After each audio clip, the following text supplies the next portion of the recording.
Hello everyone, welcome back to the channel. So today I'm going to tell you how to use visual intelligence on iPhone 15 Pro, 15 Pro Max or iPhone 16 series. If you are using iPhone and you want to use visual intelligence, so let's see how can you do this. You have two methods for this purpose. The first one is you just have to open your phone settings, and here you have to make sure that your system has up to date. Just open general, then software update, and here you have to make sure that your system has been 18.4 or the latest version.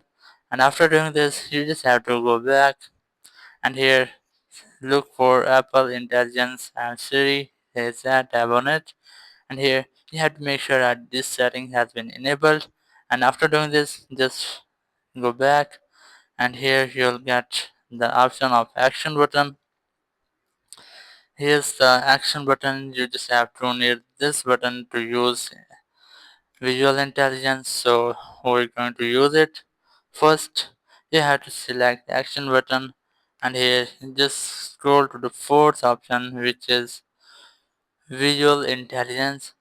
If you have selected it, now go back, and you just have to press and hold the action button to activate visual intelligence.